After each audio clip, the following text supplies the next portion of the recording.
beginning of time, we have been visited by beings we have referred to as angels, fairies, spirits, demons.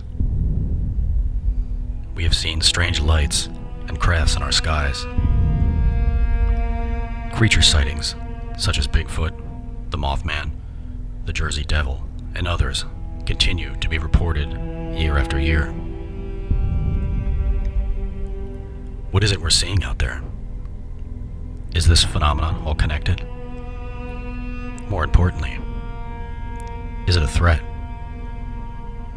We all need a safe space in which to share our experiences, discuss the implications of the phenomena, and come together as a community of Forteans.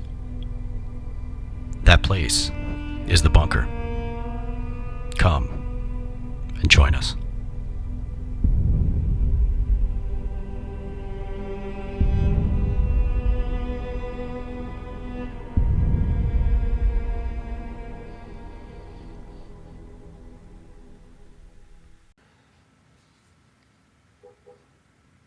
And welcome everyone back into the bunker.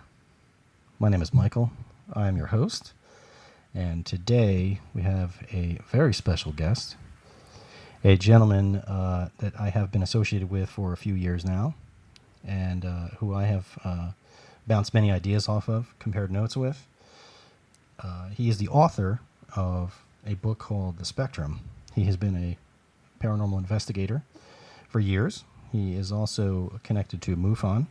He gives lectures on high strangeness and very specifically on one aspect of high strangeness, and that would be the men in black.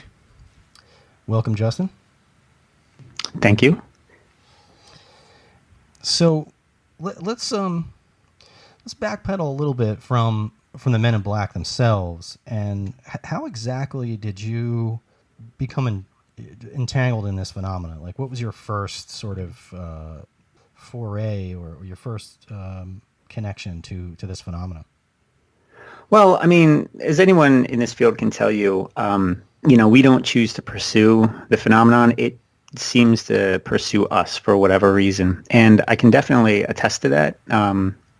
Throughout my whole life, I've been surrounded by high strangeness experiences, and I've had the pleasure of interviewing others who have had similar experiences, and just unbelievable encounters that run the gamut, from the paranormal to ufology to general metaphysics, spirituality, everything.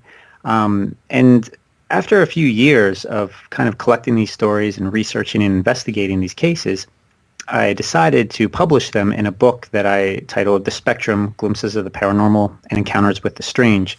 And in that book, I go into some of the details about my own experiences as well as others, and just looking at like a lot of the commonalities and similar traits that all of these high strangeness events seem to have in common.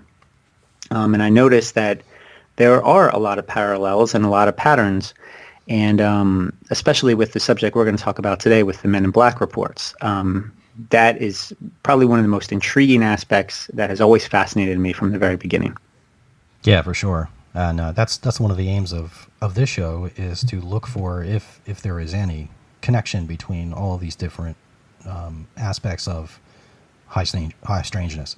And so let's start for the listeners that aren't familiar with this phenomenon. So what exactly are the Men in Black? So the Men in Black, I mean, let's first off start with the fact that there are a lot of misconceptions about the so-called Men in Black, or MIB as we refer to them as. The experiences don't always involve the stereotypical, black-clad beings, wearing those distinct black suits and black sunglasses, like the film franchise starring Tommy Lee Jones and Will Smith. What seems to be more likely here in all of the reports I've either received or researched is that these MIB encounters involve strange people with unusual mannerisms or appearances that either scare the bejesus out of people or leave people quite disturbed by it all. The film franchise, it draws upon a very real type of experience, and one that often, trails the UFO experience, which is why it's been, closely associated with UFOs. But I just want to stress to the audience that it's not necessarily limited to simply just UFOs. It can surface after paranormal experiences, or maybe what we might encounter more as like cryptozoological cases, Bigfoot, Mothman, those sort of things. But either way, when you look at the MIB encounters, they could possibly be the most disturbing, or what I think the spookiest aspect altogether. Not only because it trails the initial experience, but what I think it is an extension of the experience itself. A lot of people, try to figure out, well, what is the role of the MIB? That's unknown, but they appear to serve maybe a dual purpose, maybe as information extraction as well as information suppression, or so it would seem. Some people have also linked them with military or government entities because of a similar type of agenda. Based on the conduct and mannerisms, that may not be the case. One of the weirdest aspects or one of the weirdest notions really is, these guys may not be human at all. And I know that sounds kind of, far-fetched or out there, but in some of these case reports, it's certainly a possibility, or at least one that we should consider. Wow, it's fascinating. Yeah, I think most people are probably familiar with Men in Black reports from, say the 50s and 60s when the UFO craze was sort of, all the rage.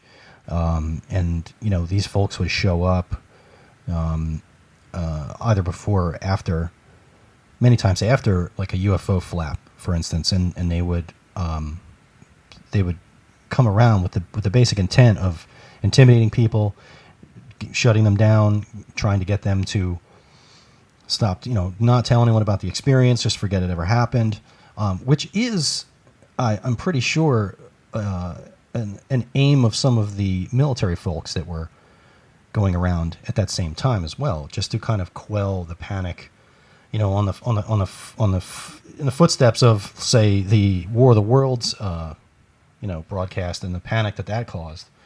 I think a lot of people in the administration at that time probably felt like we need to keep this under wraps because this could cause serious panic. So how at what point are they dovetailing with that sort of intent, and at what point are they sort of branching off and becoming something that you would say is, not necessarily human? Well, I mean, when you look at like some of the earliest reports, right?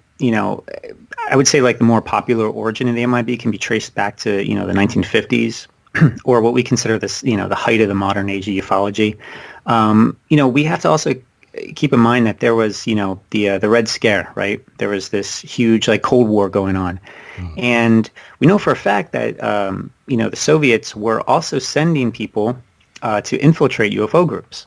And to kind of disseminate information and to spread disinformation. We also know that there was a lot of paranoia. So, were some of these, MIBs Soviet people? Were they, U.S. government people? Were they just simply other, UFO researchers trying to, keep people shut so that they could break the story themselves? These are all possibilities. But then you have a small selection of cases that involve these interactions that go on a whole nother level, and they just go beyond normal human capabilities, really.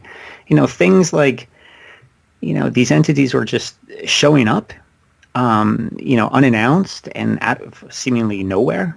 They're also showing up in people's homes, in their workplaces, and then just disappearing right away.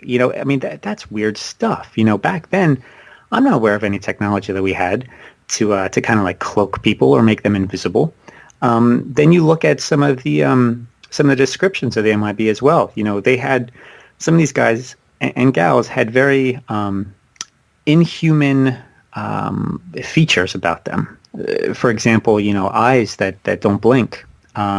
Hypnotic eyes too. Phony lips, phony eyebrows. Some of these people had no hair on them whatsoever, or even skin pores.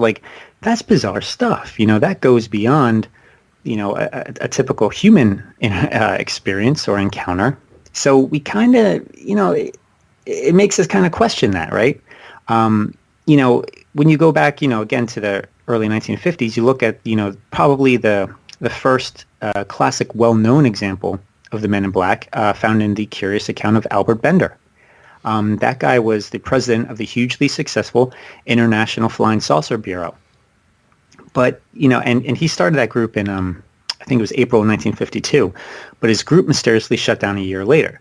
Now, why? Well, apparently he had a run-in with 3 of these mysterious Men in Black figures. Bender claimed to have figured out the mystery UFOs at that time, and he had planned to publish a report on it. But shortly after making that bold claim, he was visited by these 3 guys, which shut him up for good. And it was one that he never fully recovered from either. However, leading up to that account, he had other experiences. He was a huge fan of sci-fi and horror films and of that genre altogether. He would go to his local theater and watch films, and then all of a sudden, there's one of these guys that would just show up in the seats, and then it would disappear, and he would show up again. This really bothered Bender, and the main event though was this run-in with 3 MIB characters, and that really took a toll on him. And then he kind of backed away from all of his research altogether. And a lot of people thought that, it was because of this. But again, speculation. We weren't there with Bender at the time. We don't know. So it's something that, that you have to kind of look at and wonder, did Bender maybe inadvertently summon these things because of his interest in the topic? That's a possibility. I mean, he was really infatuated with all this. He was surrounded by it all the time. He even went so far as to kind of create the space that he was living in to kind of be reminiscent of a horrorscape, like a really disturbing environment. He was all into seances and Ouija boards and all sorts of occult practices. So again, it makes you wonder, right? Was there something that Bender tapped into? Wow. So in the theater, for example, he was seeing this figure just appear instantly in a seat, and then instantly would be gone, and then it would be back again. So he didn't see this figure coming and going. No, he just again, from what it's reported, he saw this thing materialize too. And but what's interesting about those manifestations is he would get the effects of he would feel dizzy, and sometimes he would develop a headache, and he would also experience nausea. Similar. These are all symptomatic of migraines, right? But these things happened when these men showed up, and some of his friends later said that whenever Bender even brought up this subject, again years later, he would get these intense headaches, and he just couldn't talk about it anymore. Again, was it a psychosomatic type thing? Was he kind of imagining this sort of stuff? The ill effects, rather. Again, it makes you wonder, right? Also, with these sightings, there were also reports of poltergeist activity in his home, sulfur-like odors. Things that are very similar to what you hear about on paranormal encounters, right? So what is it? Are the Men in Black, are they involved with UFOs, or are they involved with the paranormal, or are they just involved with all of this stuff? It's worth looking into. Wow. Yeah, I had heard about his run-ins with these MIBs. I was not aware that he was having different poltergeist activity in his home as well. That's pretty crazy, and that makes you wonder if you just put the guys of these Men in Black in a slightly different outfit, say, you could almost describe them. A different person may describe it as a demon or something. That maybe perhaps someone that wasn't involved in the UFO lore and didn't connect it to that, and they were experiencing paranormal activity in their home, and then this person in all black shows up. I mean, you could easily just say demon as much as Men in Black, right? Right, absolutely. We kind of do ourselves a disservice when we label these things. all types of phenomena. If we just look at it at face value and just refer to it as just strange things, play on that little series on Netflix. But when we just look at it for what it is and stop putting the labels on things, stop trying to categorize it, stop trying to classify it, we'll begin to see that there are other reports, right, that are very similar, and yet they're overlooked because why? They don't fit the stereotype. When I started looking at a lot of these cases and when I started interviewing people, I began to no longer ask them if they had any Men in Black, per se, experiences. Instead, I would just phrase it as, do you remember any, bizarre encounters with individuals that stood out to you? Or, just weird experiences with just weird people. Now, granted, yes, there are a lot of crazy people out there. There's a lot of strange birds floating around, but it's like, the difference. When you have an experience like these Men in Black reports, it sticks with you, and it's not something that you can easily dismiss as simply a crazy person, right? There are certain traits that they share, certain mannerisms, and it's really fascinating to hear people talk about this and not even be aware that they're describing to me what is a classic MIB encounter.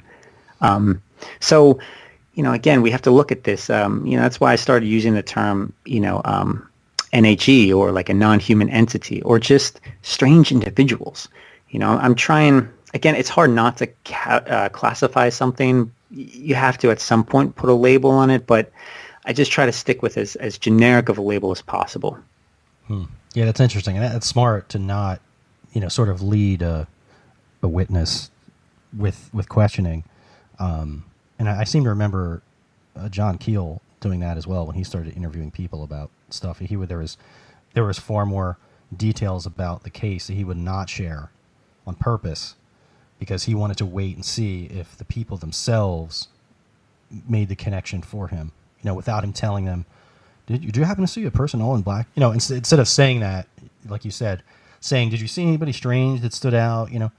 And letting the people, based on their experience, make the connection and not just the conceptual, like just connecting the labels together, in other words. Right. Yeah.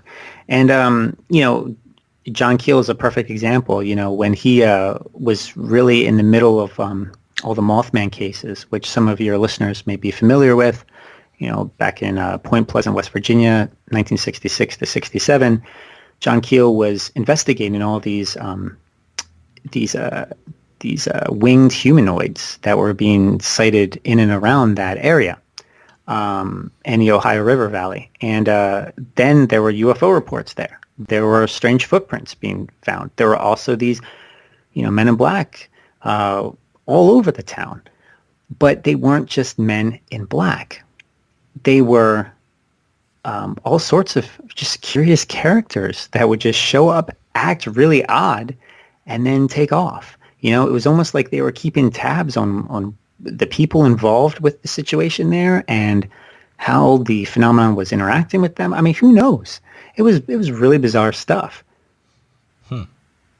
Yeah, I seem to remember a story that Keel at one point spotted a couple of these guys in like a big black, Lincoln, and gave pursuit, and chased them down basically a one-way sort of street, and turned the corner and drove down to the end, and they were just gone, like as if they had just vanished.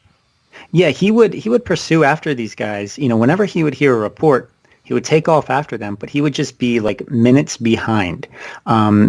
People were tipping him off all the time, and he just couldn't get a hold of them. In one of his lectures that he gave, I remember him saying that, when he reported that they were driving black Cadillacs, then they seemed to have stopped, and then they switched to like Volkswagens. It was really weird. But I mean, again, I have reports of these guys showing up in not black Cadillacs, but all sorts of different vehicles, from very mundane, nondescript to very exotic, even glowing vehicles. Like it's freaking weird. And not just cars, but also, helicopters, and no transportation whatsoever. This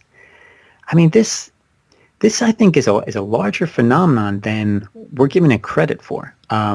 This goes beyond just men in black. This is strange people all over the place. But why are they here, and what do they want? That's the big question. Yeah, seriously. I mean, I guess I seem to remember hearing some reports about people in the government asking questions about these folks, and then basically saying, we don't know who you're talking about. We didn't have agents there, and didn't seem to be connected to these beings at all. But I mean, could they still be from the government? I mean, could it be some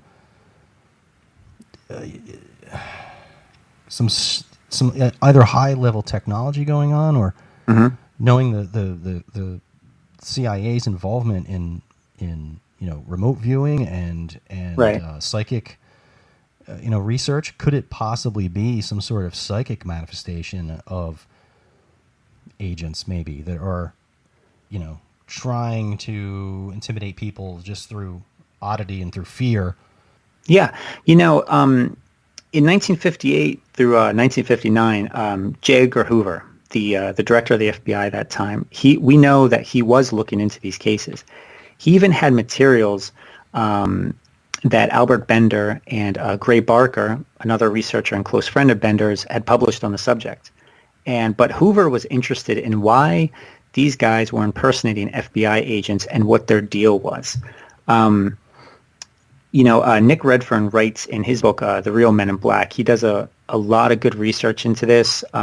He covers the Hoover involvement. It's really fascinating. He said that it kind of started when somebody had written the FBI asking about it. They're like, what is going on here? Who are these people? And then, Hoover was really interested, mainly, again, because they were impersonating FBI men. And that kind of has another fascinating implication right there, this impersonation factor. A lot of the cases that I have also seem to fit that bill. There's a lot of this impersonating going on. When, again, going back to Keel and even Brad Steiger, who was, another well-known researcher and investigator, when they were looking into this sort of stuff, they would get reports that their secretaries were on the scene interviewing people. But the thing is, they never had any secretaries. So again, who were these people? This is really strange stuff. One of the cases that I have involving a gentleman named Gary Sudbrink, who he believes that he recorded the phone call coming into his residence of an MIB, or what he believes to be an MIB. I have those recordings up on my website, normalparanormal.org. You can listen to it. It's I think I call it Creepy Calls from a Strange Entity. But his story is really fascinating because there are a lot of instances of impersonating of him, and even on that call, this voice is coming through saying that he's being impersonated by the other voice. I know that you and I have talked about this a lot, Michael, and we kind of joke about that every once in a while, when we call each other on the phone, but but it's it echoes that impersonating effect, and Gary Sudbrink has had other experiences of even doppelgangers. His brothers, or one of his brothers, had seen his doppelganger, driving on the road right next to his brother and trying to make weird faces at his brother. When his brother looked over, he saw that it was Gary, and it was driving the car that Gary always drives. The thing is, that car was not in the area at the time. This incident took place in New York. Gary's car at the time was all the way in Texas. How do you explain that? And this is his brother, too, who recognizes his face. It's just, this is mind-boggling stuff that we're dealing with. Wow. Yeah, and it's interesting, too, and I didn't really quite make the larger connection until just now about, the paranormal aspect of doppelgangers, and how many people that have, strange activity in their homes also report seeing themselves or relatives or their neighbors, people they know, people that they live with, passing through a doorway, walking down the hallway, and then they turn around and that person they just saw is actually behind them. And yeah, I mean, there's so much paranormal attached to this MIB phenomena. It's fascinating. Yeah, absolutely. But again, when most people think of MIB, they think of UFOs, and I never understood that. Like, I mean, there's so many case reports out there. Like, we just have to get beyond this stigma, or not the stigma, but the stereotype rather, that these MIB are linked with UFOs. Now, they could be. That is a possibility, but it doesn't just end there. It's the same stereotype that people think of when they think of UFOs in general. They think, oh, UFOs from outer space. Well, not necessarily. This isn't a black and white issue. There's a lot of gray in between here. And again, we have to look at it for what it is, but we also have to recognize it. We have to recognize the patterns and the similar traits that these phenomena all seem to share with one another. Yeah, that's crazy. So, yeah, and that Sudbringer case is pretty amazing, and those recordings, I highly recommend anyone listening go to normalparanormal.org and check those out, because they are absolutely chilling. And I can't even really put my finger on why. It just doesn't. My first impression when I heard those, and I've listened to them 15 times, 20 times, and they still freak me out every time. My hair stands up on end. It just gives me such a weird feeling. They're just so off-putting, and I can't really understand. I can't put my finger on exactly why, but it almost sounds to me like something else trying to impersonate a human and doing kind of a good job, but not. It's like almost there, but do you know what I mean? It's just the metering of the speech and everything. Yep. It just sounds off. There's something off. Yep, that's consistent with a lot of these face-to-face encounters. People will report that these entities try very desperately to fit in or to appear normal, and it comes off as very unnormal. And in the way that they walk, in the way that they conduct themselves, in the manner in which they speak.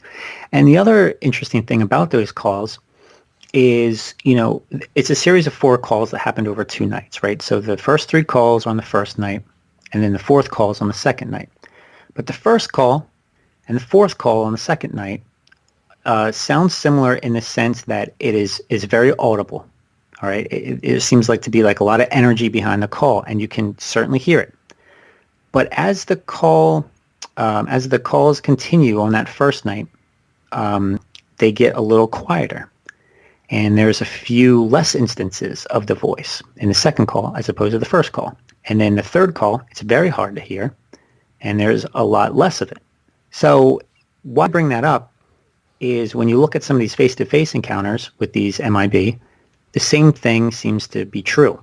The longer that these entities remain on the scene, the harder it is for them to remain intact. It's almost like they are losing energy, or they have a very limited power supply, so, quote unquote power supply. It begs the question, are these entities are they mechanical? Are they robotic of some sort? Are they androids? Again, this is all speculation, but it's worth contemplating. When I look back to a lot of these cases, the manner in which these entities move is very disturbing. They won't walk like a normal human being. It's just really weird. But it's stuff that'll stand out. Like if any of your listeners have had an experience or an unusual encounter with these strange entities, they'll know. And because it will stand out. It certainly will. There'll be something that will stand out as highly unusual. And that's usually a tip-off that these guys are around. Do we have any sort of, any documented evidence that the government was really looking into these things? You mentioned Hoover earlier. I mean, is there by chance any documentation that someone could track down that would show that the FBI was really looking into this? Oh yeah, I mean you can do a search. You can find these documents. I mean, they've been published in various books. There is a paper trail, but again, it's a very limited paper trail. That gets into research that I haven't done personally. I just haven't had the time to. But I'm sure that there's other paper trails out there that maybe we can follow. Again, maybe it's a certain term that they're using to identify these entities. Again, I don't know. And it's highly speculative too. Something that's worth considering, right, is, so I had some conversations about this last year with the abduction researcher, or I should say the pioneering abduction researcher, Daryl Sims. And some of your listeners may be familiar with his work into alien implants and just some really good work with alien abduction. His thought is he tends to think that there actually may be two sets or groups that might be. One being our good old intelligence boys, and the second being intelligence for them, whoever they are.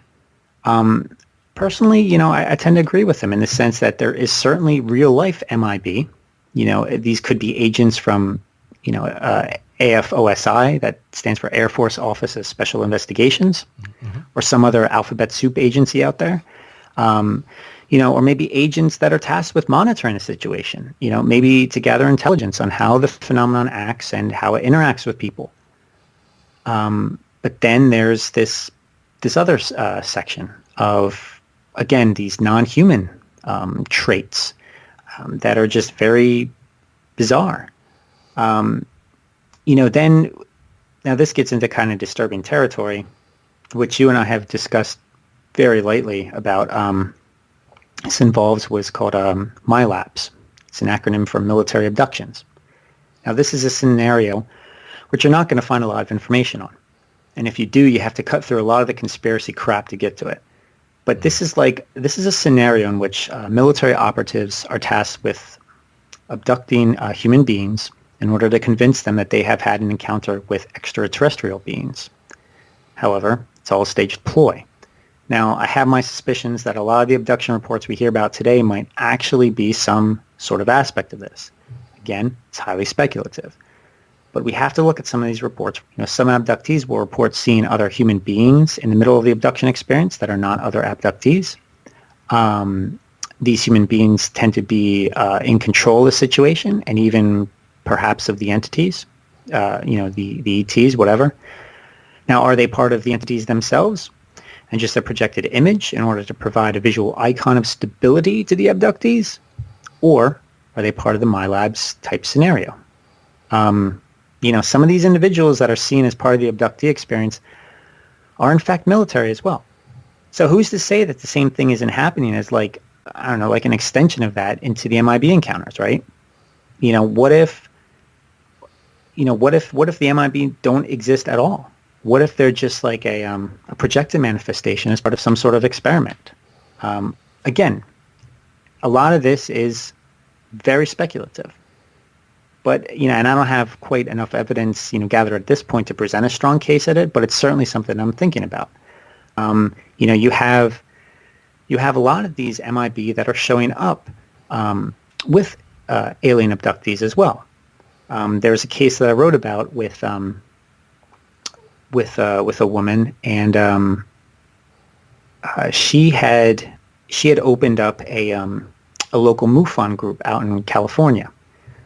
Her name is Marie D. Jones, and she's written a lot of topics on this. And she got involved in the abduction phenomenon back when it wasn't really popular.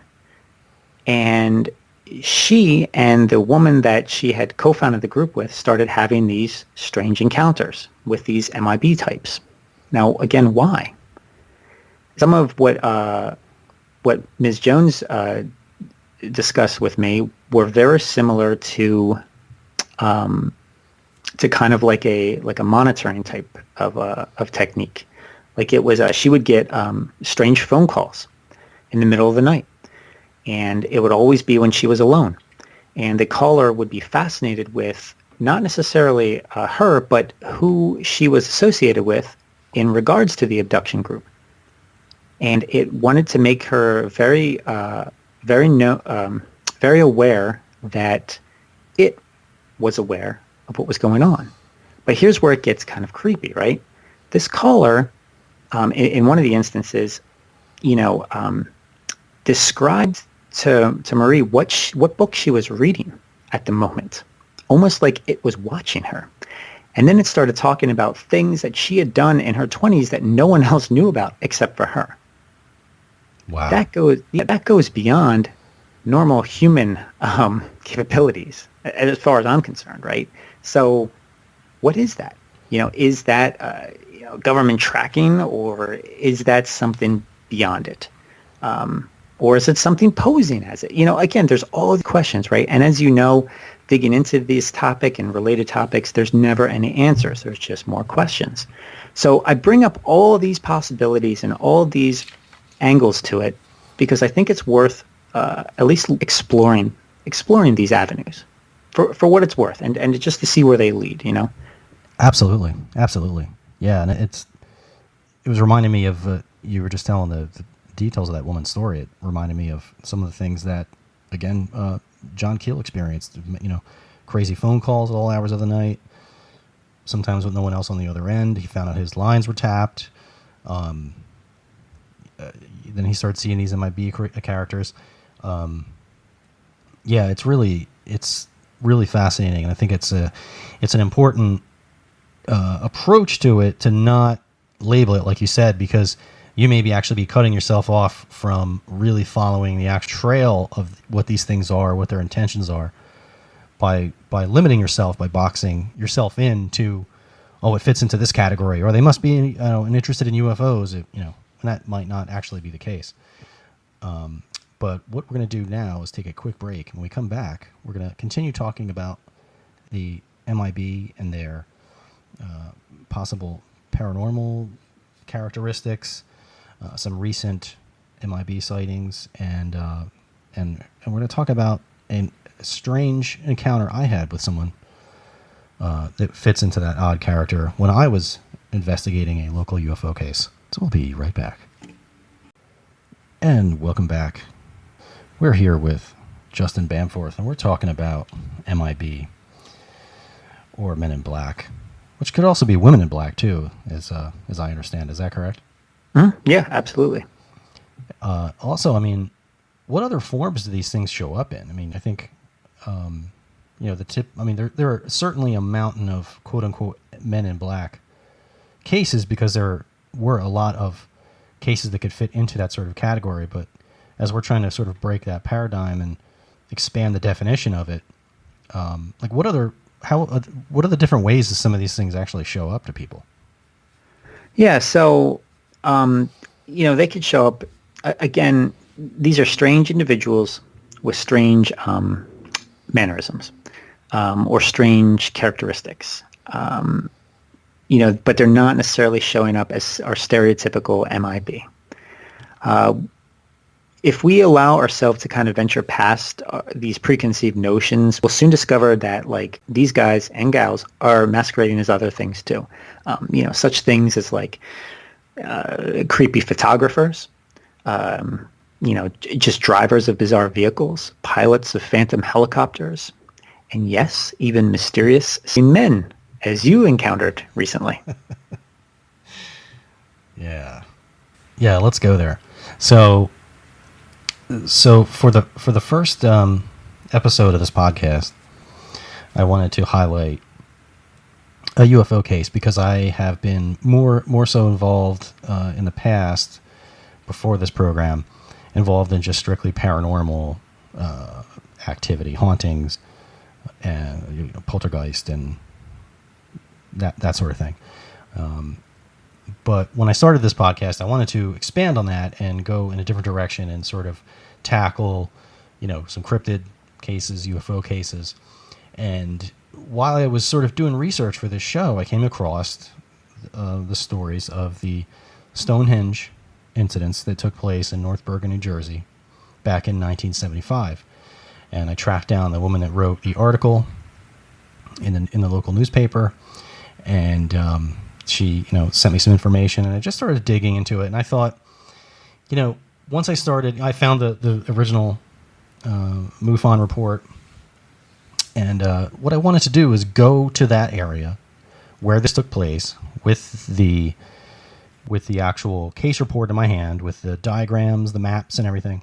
And I really wanted to walk around the area and sort of experience it, look at where the apartment building is located in reference to the field where this thing was seen, where George witnessed this thing when his radio went out, and then he sees this craft and he sees these beings come out. And I wanted to just walk around the area and get a feel of what he saw, how far away it was, and just, So I was doing that, and I drove in the car up to, and I basically traced George's route up into the park. And something strange happened right away, where just as I got to the point where he was driving that night and his radio went out, the GPS in the car, which was connected to the radio speakers in the car, suddenly went out. The screen started freezing and jumping around and going in and out, and there was all the static on the radio. What struck me right away was like, oh my God, this is exactly where it happened for George. So I immediately start looking around. We pull over. Didn't see anything strange. It's the middle of the day. So I thought that was odd, and we tried to recreate it. We couldn't recreate that. But so later on in the day, we're sitting over by this lake that's in the park, which is incidentally the direction this craft went during one of the sightings, and there were several over a few days. And we're sitting there, and there were people walking by, walking their dogs, and we're saying, "Hi, how you doing?" Didn't get a sense that weird was going to happen, but then all of a sudden, a gentleman started walking over. Looked to be, I can't quite place what exact nationality he was, but he was an Asian gentleman, and he had like light-colored shorts on and a black T-shirt, and just like tennis shoes, sneakers, and was walking towards us. Kind of, when I thought back on it, he was kind of acting odd, but it didn't quite strike me in the beginning. But so this gentleman walked right up to me within 2-3 feet of me, and stopped, and turned and looked at me, and just started sniffing the air like a dog. And my friend Beth was with me, and she was sitting on the bench next to me. We were sitting by this like big willow tree, and I just looked at the guy, and he's just sniffing me and sniffing the air towards me, as if I don't know what he was doing it for, why. But I found myself unable to move or say anything or even laugh, or because it was super strange. And my normal reaction would have been to laugh or say like, "What the hell's wrong with you?" Or say something. I wasn't able to say anything. I didn't move. I didn't laugh. I had no reaction. He sniffed me for maybe 10 to 15 seconds, maybe. I'm not really sure how long. And then he stopped and started walking away. And I just followed him with my eyes as he walked away down the path, made a left, and went around the corner of these bushes back towards the street and back towards the main area of the park and the baseball fields. And it wasn't until he was out of sight that I kind of like snapped out of it and turned and looked to Beth, and she was just looking at me as like dumbfounded as I was. And then we started laughing and going like, "What the hell was that?" and I was just, every reaction I had in that situation was absolutely uncharacteristic of me. I didn't get up and follow him. I didn't make a comment. I didn't laugh. I didn't, I was just transfixed. I was just staring at him in complete and utter disbelief about what was happening. And she didn't say anything or move or do anything either. It was as if we were both sort of like hypnotized almost. I mean, we just sat there without reacting for a good minute and a half by the time he walked away. And it was after he was out of sight and gone that we kind of snapped out of it and then started talking to each other and reacting in a normal way. And I just thought it was a funny story about some strange person that we encountered. But when I shared the story with you, you were very interested in it because it fits into this category, right? Yeah, absolutely. And not necessarily the experience, but your reaction to the experience. That is also very telling about what we're dealing with here. I found that the more that I interview people, the more I've come to realize that this phenomenon seems to have this strange power over us, where it will I don't want to say force, but it will kind of like influence people to respond in a way that they don't normally respond, in that way and then when they look back on it, on their reaction to it, they're really dumbfounded. They're like, why did I respond that way? Why didn't I do this? Why didn't I do that? And this comes up time and time again in my own research. A great example of this would be Shane Sovar. And a lot of your listeners may not be familiar with that name, but they'll be familiar with the video. Back in 2009, in a hotel up in the Niagara Falls region on the Canadian side, there were these two MIB that were caught on hotel surveillance cameras. Now, that video has circulated on YouTube. It's been picked up by BuzzFeed and Coast to Coast. It just spread all over the place, and you'll see this still shot, on tons of these MIB websites, along with the incorrect version of the story. And one of the I was always fascinated with that story because I knew the original team that investigated it, and I had an opportunity to get in touch with Shane and interview him personally. And I came to find out that there's a lot more to that experience. That was just the icing on the cake. But before that experience ever took place, where these two MIB show up at his workplace looking for him, he had this other strange experience at his home, where this old man just showed up out of nowhere. And when Shane was cleaning the leaves out of his gutter one day, and the old man just stares up at Shane and just starts smiling at him, and is just amazed at his house. And Shane looks down at him and he's like, can I help you? And the old man is like, I built this house. And Shane's like, oh, you're the original owner? And the man's like, no, I built this house. And the man was just overwhelmed with happiness at his appearance, and he was just filled with joy. So then Shane comes down off his ladder. Anyways, to make a long story short, Shane gives him a little tour of the property, and the old man is just amazed by how it has changed. And then the old man says something like, oh my gosh, the trees are so big now, and the hill, my daughters used to roll down those hills. And Shane's like, okay, that's nice. And then abruptly then goes, okay, I'm going to go now. And he just shuffles down the sidewalk, taking small steps that Shane described that they appeared as almost as if his feet weren't even lifting off the ground. But as he departed, he mentioned to Shane, I'll see you next year. And then next year, I have this MIB experience. But after that encounter, Shane shares this story with his neighbor. And his neighbor had, lived on the block for her whole life. It was like some 60 plus years. And she was dumbfounded once Shane starts describing this gentleman. And the woman goes, you got to be kidding me. He's dead. That man died like 15 years ago. What I found out later, which I did not put in the book, was Shane's wife talked to a totally different neighbor, and that other neighbor confirmed the same thing. So you have these two people confirming that what Shane had experienced could not be. This was a deceased man. Was this MIB? Was this, one of these strange individuals? Possibly. It came, before the MIB encounters that Shane had at his hotel, but right after that experience, Shane and his family experienced poltergeist phenomenon break out all over his home, on his property, several months before the MIB incident. Now, the reason why I bring that up is when I was talking with Shane about this experience, I asked Shane, okay, when you first encountered this individual, how did you interact with him? How did you greet him? Mind you, Shane, he was a hotel manager, and whenever he met somebody new, he would always shake their hand, always.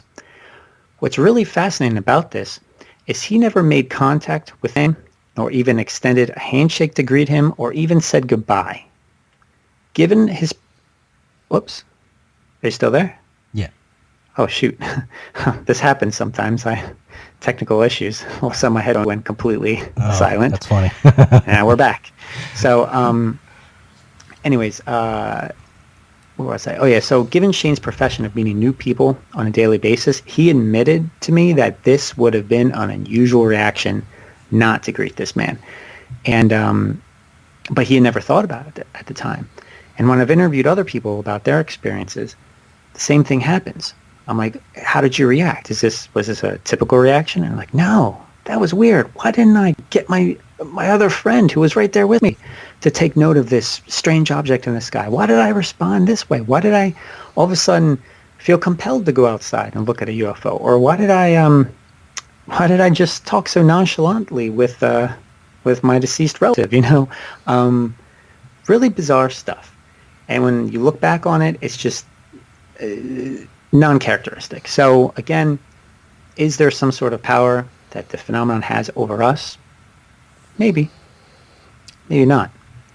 Wow, that's fascinating. Yeah, you would think that not even knowing this gentleman, that you would think that if you were showing off your house to someone who you thought, oh, this is the original owner, he built it, oh man, he's really... When you're thoughtful enough to get down off the ladder, speak to him, take him on a tour around the property, but at no point, even when he's leaving, do you think to even shake his hand? Like, you know what I mean? Like, I'm not an overly, super outgoing person with strangers necessarily, but like, I would, at least when that guy was leaving, I would have shook his hand. Do you know what I mean? Right. Yeah, absolutely. And then when I'm thinking about your sniffing man encounter, this guy is sniffing you. Yeah. Why wouldn't you have just asked him, hey, what the hell's your problem, buddy? I know you on a personal level, and that is what I would have expected you to respond with, but yet you didn't. And Beth didn't either. Both of you just kind of just sat there and just like took it, right? And then he's gone. And as a paranormal investigator, you would have pursued after him. You would have you didn't. Yeah, that's the first. I'm pretty sure if I remember correctly, that's the first thing you asked me was, "Did you follow this guy?" And I was ashamed to say, like, no, I really didn't. I don't know what the heck I was thinking. And in fact, I didn't even have any reaction at all until this guy walked away and turned the corner and he was out of sight. I just followed him with my eyes and was just locked on this guy. But I didn't get up and go see, what the heck is this guy's problem? Or go follow him. No, my eyes were locked on him. I didn't even look at Beth the entire time it was happening. I just followed him with my eyes, and as soon as he turned the corner around the shrub and was out of sight, then I was like, oh, and I snapped out of it, like, oh, what the heck was that? And then I looked at her, and then she had a reaction. But neither one, we were both just transfixed. It was so bizarre. It's very bizarre. And, a lot of people always, they always seem like they're going to be tough about this, right? Like, people always go and they say, oh, if I came face to face with an alien, I'd snap photographs and, I'd kick its ass or do whatever. Yeah. Yeah. It's great to think of how you would react to this phenomenon.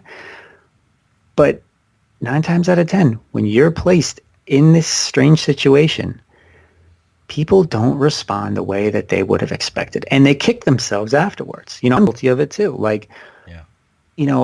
Some of the best evidence, or I shouldn't say evidence, but some of the best experiences that I've had in paranormal investigating have happened after I've turned off the recorders. Yeah. Now, as an investigator, never turn off your recorders. Never turn off this stuff, right? Why did I do that? Why did I, looking back on some of the cases that I've investigated, why did I respond the way that I did? Could it have been the phenomenon? Possibly. Could it have been, maybe I was just in shock at the time. Maybe I was just so disturbed and unnerved by it that I responded in a way that, where I was kind of like frozen. That's a possibility. We have to consider that as well. But these are like seemingly ordinary reactions that people should have, and yet they're not having them. And I always ask the question, why? Why is that? Yeah, that's a good question. And having gone through it myself, I can't really talk any smack because I've experienced it too. And it reminds me of a story of the old paranormal group I was in, where there was maybe 10 investigators standing there, half of them with cameras in their hand, and this horse and a rider. They're at Fort Mifflin, I believe it was.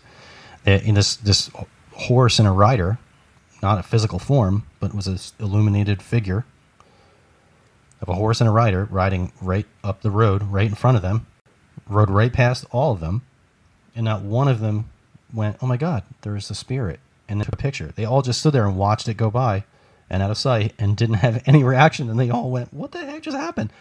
Yeah. So that tends to suggest that there is at least a large paranormal aspect to these beings. Absolutely. Again, I always bring this up. Colonel John Alexander, he's one of the first people out at Skinwalker Ranch to investigate that with the NIDS team and all that. He labels phenomenon precognitive sentient phenomenon. Precognitive in the sense that it knows what we're going to do before we even do it. It knows how we're going to react before we even have a chance to react. It always seems to be a couple steps ahead of us. And that notion is very unsettling. It's very disturbing. But that is something we must always keep in mind as researchers and investigators. We must not underestimate the power that we're dealing with here. Whatever it is that we're dealing with. There could be a million different aspects and a million different things that all make up the same thing. And maybe we're only seeing small glimpses into one phenomenon as opposed to another. But it seems like the forces at play here have this trickster component to it. They have this precognitive ability to it. It is always in control, more so than we would like to admit. And if you look at like indigenous peoples, for example, they have stories of trickster spirits, quote unquote, going back centuries, that they had a lot of respect for and saw as maybe part physical being, part spiritual being, but they gave it a wide berth and they gave it a lot of respect because they saw it as something very, very powerful. And it always talking about this, the Men in Black and this paranormal aspect of them reminds me of that. And even you mentioned Redfern earlier on, where he makes the comparison. I believe it was him about the stories of vampires from Europe and the Men in Black, and how there is this sort of energy draining aspect to these figures again in black that show up. They can control your mind. You fall under their influence. And it's the classic Dracula kind of story, but a lot of those aspects really line up with these Men in Black characters. Yeah, absolutely. There's this component that seems to need us, I think, more than we care to admit. There's this, it's almost like a phenomenon to be attached to us in some way in order to operate. Maybe that's why it only affects us on certain levels. Again, we're going all over tonight, but you have like cases of animal mutilation, right? A lot of times people ask me, well, what about cases of human, mutilation? Why doesn't that happen? Well, it does happen, but it's not nearly as frequent. Why is that? Maybe there's, I don't want to say rules or guidelines, but it's like maybe there is, certain boundaries, where the phenomenon needs us to manifest. Maybe that could explain why in a lot of these MIB reports, people are looking into the topic, they're looking into the subject, and then it happens. Then it tends to manifest. Going back to Nick Redfern, I interviewed one of his editors, Beth Wareham, and she explained to me that she had tons of MIB experiences when she was editing his book on the Men in Black. And when she stopped editing it, the experiences went away. And then they resurfaced again when she was editing his book on the Women in Black.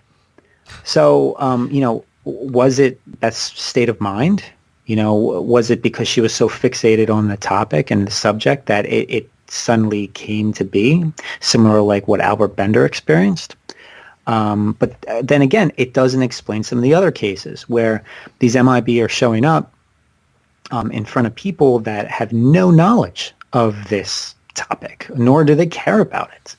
An interesting experience that happened to mutual friends of ours, Marty and Marcia, Right, where they had an experience with MIB right at the same venue that I had spoken at 2 weeks prior. This was in October of 2018. It was a month of lectures in the Bordentown, New Jersey area on the paranormal. I was the first speaker of that month.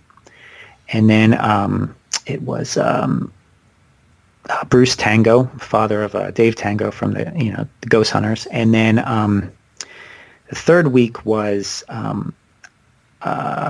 and Rosalind Lewis. Oh, yep. Right. So Michael had face-to-face encounters with these MIB with his group of friends back in the 90s. But they didn't refer to them as MIB. They referred to them as the Beastie Boys. That was their code word for them. And they also called them the Mr. 750s when they were driving around vehicles, kind of like monitoring them. Well, anyways, Michael and Rosalind were speaking, doing their lecture that night.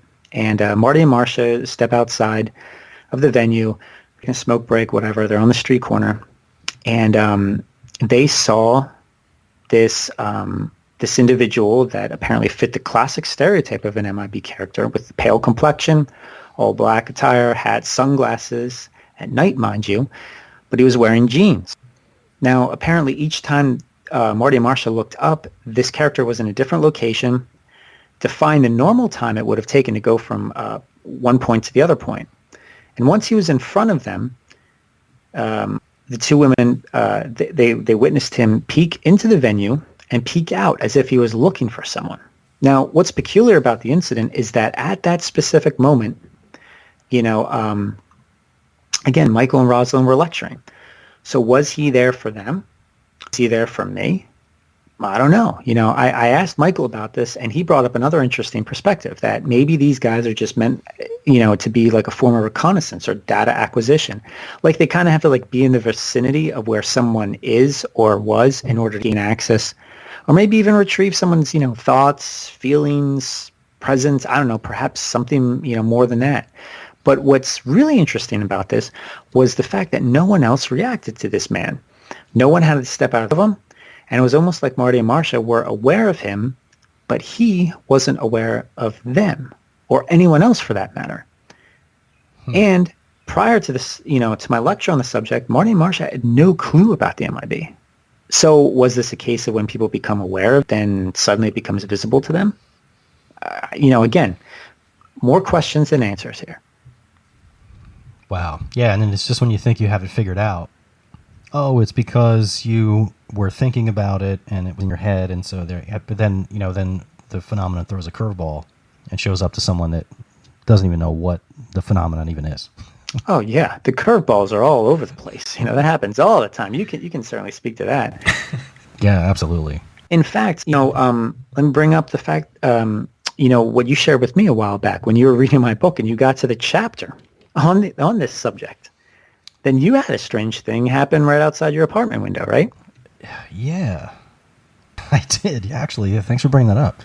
Yeah, I was sitting in my apartment that has, these two large windows in my living room that face, it's on the back of the apartment building and it faces the parking lot, and there's a woods beyond that.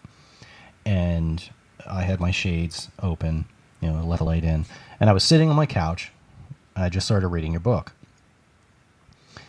And I had just recently read the part where you have that disclaimer where you sort of like pre-apologize if anyone reads this book and then, begins having strange experiences, I apologize, but it could happen, that kind of thing. Mm-hmm. And I had just recently read that part, and then I see this completely all black Suburban-like vehicle. I can't really quite place if it was a Suburban or if it was a Chevy Tahoe. I'm not really sure because it didn't have like any emblems on it. There was no chrome bumper. There was nothing distinctive about it, but it was that kind of a shaped, SUV. But all black rims, all blacked out windows, I couldn't see. I could see there were people in it. There were at least two people in it, a passenger and a driver, but I couldn't tell what they looked like, what they were wearing, or nothing. But it just kind of pulls in the parking lot and pulls in front of, basically right into my view as I'm sitting there.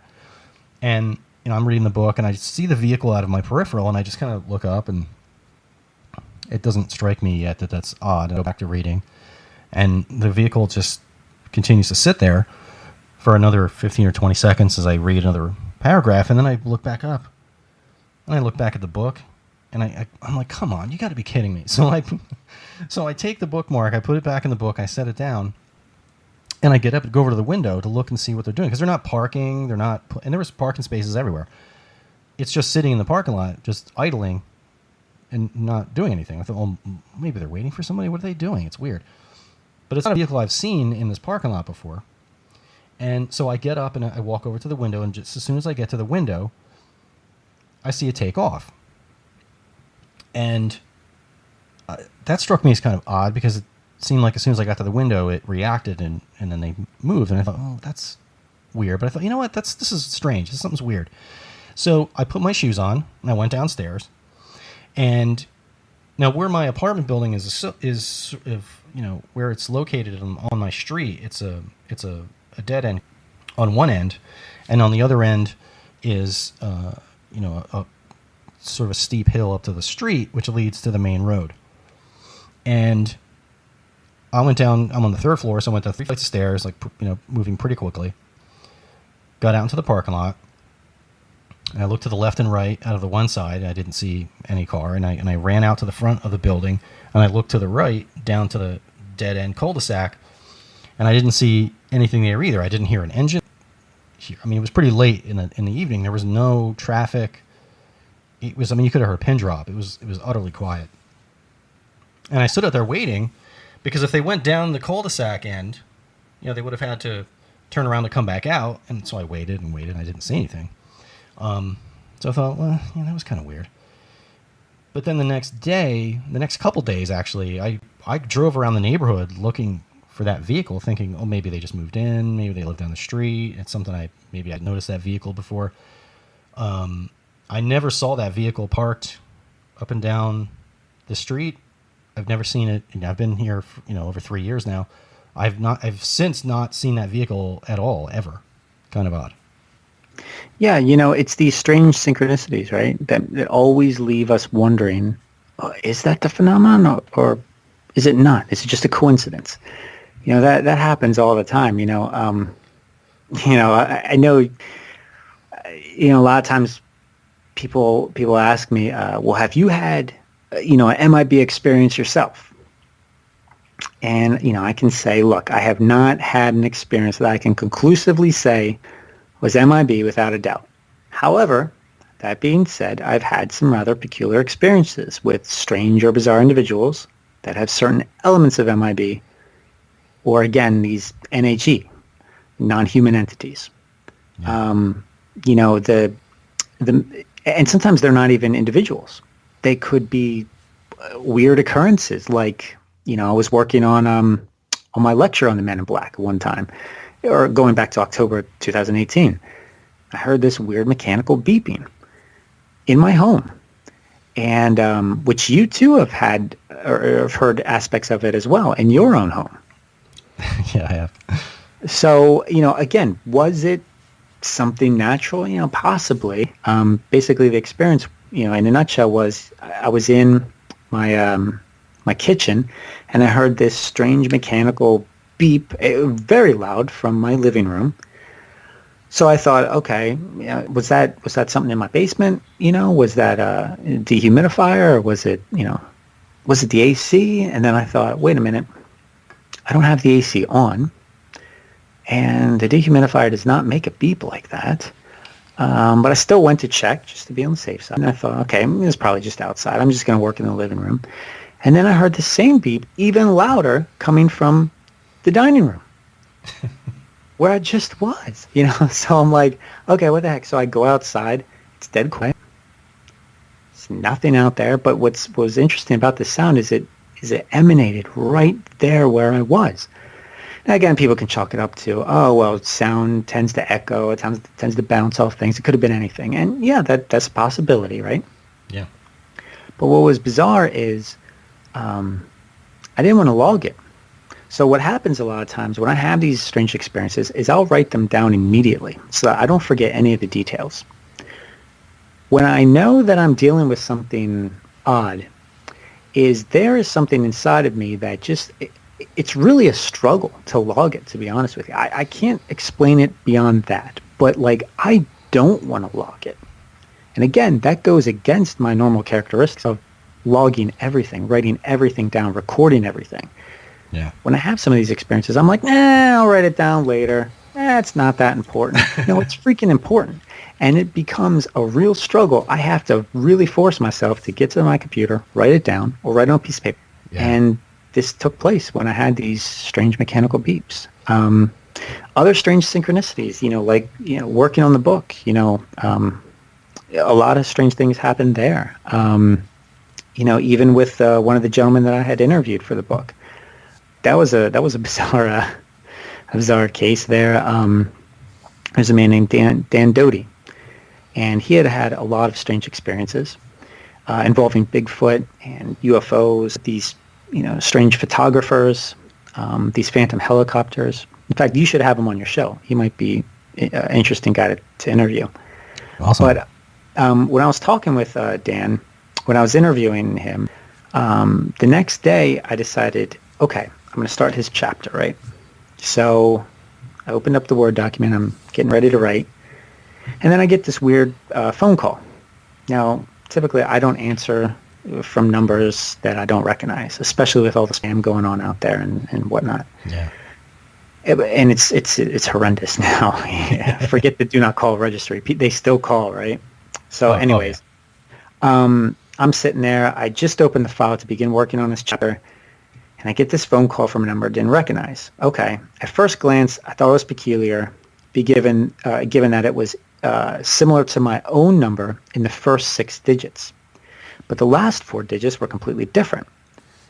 Now, I know that this telemarketing technique, there's an article in CNBC where they covered this. I'm very aware of it. I also work in marketing and advertising during the day. So, there's all sorts of tactics and ploys. Yeah. And one of these is they will mirror your phone number in order to pique your curiosity and get you to answer it. The fact that the last 4 digits were off, I thought, well, maybe this was a new job, off, because at that time I was looking for new jobs. And I picked it up, and as soon as I said hello, the caller immediately hung up. What was interesting about that is when I had interviewed Dan, he told me that in the 90s, he had happening to him for I think it was a year straight. He would receive calls. As soon as he picked up, they would hang up. And this would happen all the time, even multiple times a day. Wow. So I thought, okay, this is interesting. So I thought, all right, well, you know what? I'm just going to do a lookup of that number on Google just to see what comes up. Yeah. What's interesting is that number came up with an individual by the name of Paul Doty. And I thought I was rather back by that because I thought, well, the last name Doty is not very common. Most people recognize that name from Richard Doty, right? the famous disinformation agent. Yeah. Who helped to muddy the UFO waters. The guy I interviewed, Dan Doty, is no relation to him. But I thought that's odd, right? Given that I had just spoken with Dan Doty the night before, and how he used to receive hang-up calls to his number for years when he picked up. So I called that number back. But instead of hearing a voice on the other line, I was directed straight to an automated voicemail greeting, devoid of any sort of personalized introduction. So I thought, okay, well, whatever. It's just a dead end. But I still took it a step further. I did an internet search on the name Paul Doty. Turns out that the name belonged to a deceased professor of biochemistry at Harvard who had worked on the Manhattan Project as a graduate student. Now, later on, this same professor provided a laboratory where something called reverse hybridization of DNA was discovered. This holds little meaning until you factor in that hybridization of DNA from an alien abduction viewpoint was the very last conversational topic that Dan and I had in our phone call the night before. What? Right.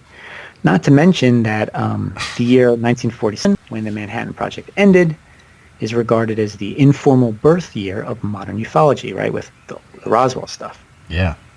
So I thought, okay, that was, all right, that was extreme coincidence right there.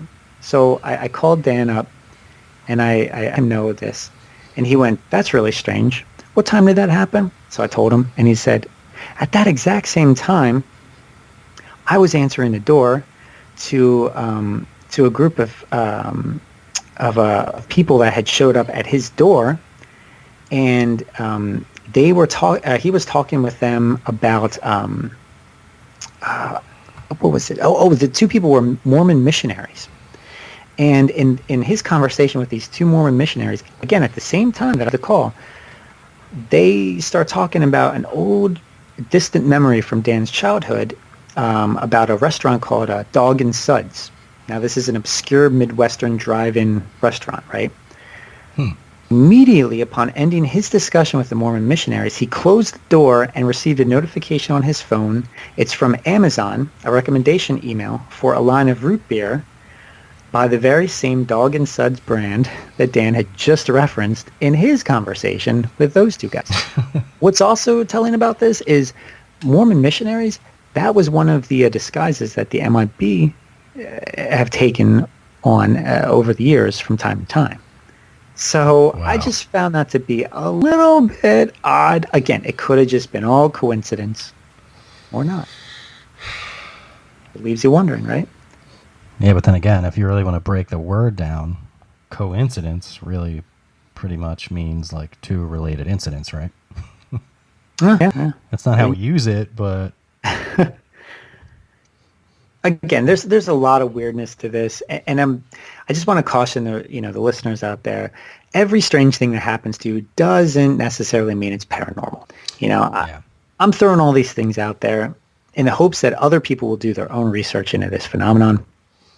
I'm dropping little breadcrumbs that you look it up. You go out there, do your own research, and maybe some unusual things will happen to you as well. In which case, I hope that you decide to share them with myself or Michael Brown, for his podcast. And, that would be really incredible. In fact, if you're listening to this show and some strange things are happening, please write in. Let us know. yeah, definitely let us know if the process of beginning listening to this, and we're talking about paranormal and UFOs and all this stuff, if you start to notice strange things happening, definitely shoot me an email and let me know. Because that would be pretty cool. Because it does tend to happen to people that begin to investigate this kind of thing. It's not just paranormal stuff. If you just you just take an interest in UFOs and begin reading about the Roswell case, for example, it's a good chance you may start to experience some strange things. And it sort of feeds back into what you were saying earlier about how the phenomena seems to need us for, like, we're connected to the phenomena and we're like an aspect of it. Maybe we're the energy source. Maybe it's our consciousness, our mind and our central nervous system.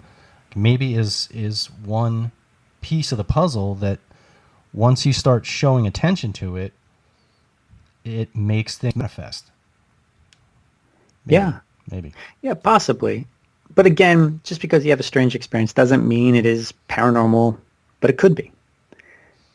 Either way, write it down, log it, make a note of it, email it to us, let us know, because you may be unaware of the similarities that your case or your experience has with other cases. And that's what we're trying to find out, right? We're trying to look at all these similarities. We're trying to find a pattern. We're trying to learn about the phenomenon in the hopes that maybe we can't fully explain it, but maybe we can better understand it. Just a little bit.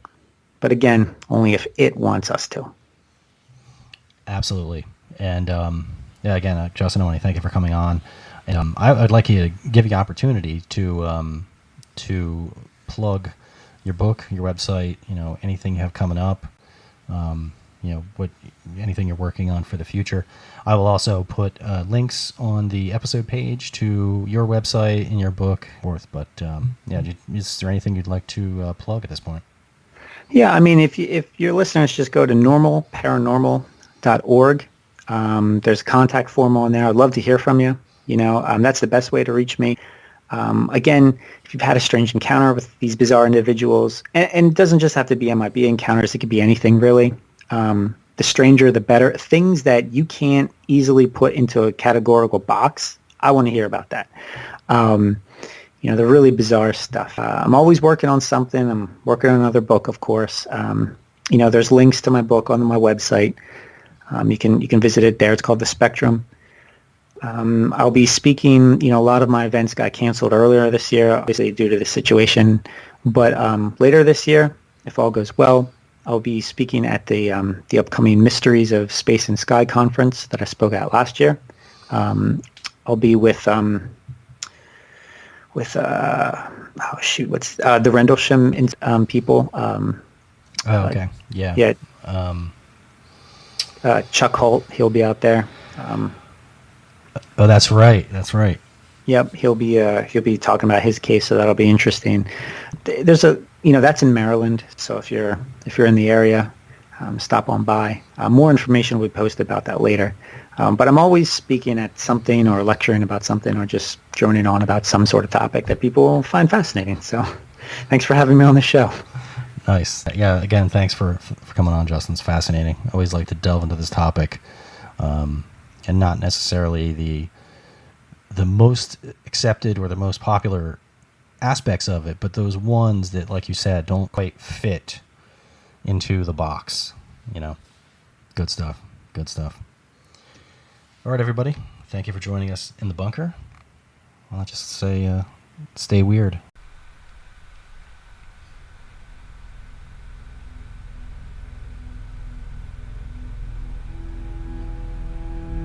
I want to thank you for tuning in to another episode in the bunker. If you enjoy this podcast, there are a few things that you can do to help support the show. If you're on Apple Podcasts or on Spotify, you can leave us a 5-star rating and review, and this will help others to find the bunker and the safety that it provides. And the podcast is free to listen, but it isn't free to create. So I urge you that if you enjoy the podcast, go to our homepage and click that support tab and just help support the show. This will allow us to provide much more content moving forward. You can also just share our page on social media. The Bunker is located on Twitter at InTheBunkerCast. Again, that is InTheBunkerCast on Twitter. Also, you can send us a direct email at mailtothebunker@gmail.com. That's mailtothebunker@gmail.com. If you're experiencing some strange activity or just want to tell your story, feel free to shoot us a message either on Twitter or at Gmail. Again, I want to thank you for tuning in, and we look forward to seeing you next time in the bunker.